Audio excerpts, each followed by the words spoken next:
Rais wa Marekani Donald Trump amesambaza picha ambayo imewekwa pia kwenye page rasmi ya White House akidai inaonyesha mashambulizi ya kijeshi ya Marekani dhidi ya Iran, akisema hatua hiyo ni kulipiza kisasi baada ya Iran kudaiwa kushambulia meli siku moja kabla.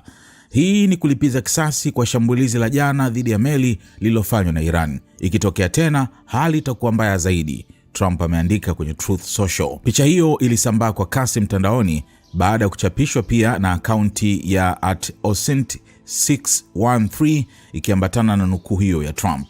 Hata hivyo, madai hayo yamepingwa baadaye na X Community Notes ambayo ilisema picha iliyotumika kwenye chapisho hilo haikutokana na mashambulizi ya hivi karibuni. Kwa mujibu wa maelezo hayo, picha hiyo ni shambulizi la Marekani lililotokea mwezi Juni mwaka jana na pia ilikuwa imebadilishwa kwa kutumia teknolojia ya AI. Community Notes pia imesema akaunti ya OSINT613 baadaye ilifuta chapisho hilo na kutoa marekebisho, ikikiri kuwa picha hiyo ilikuwa ya zamani. Tukio hilo limeibua maswali mapya kuhusu matumizi ya picha ambazo hazijathibitishwa wakati wa matukio ya mvutano wa kijeshi, hasa wakati hali kati ya Marekani na Iran ikiendelea kuwa tete, na mbaya zaidi ikiwa imewekwa na rais mwenyewe Donald Trump, lakini pia kuwa reposted na akaunti ya White House.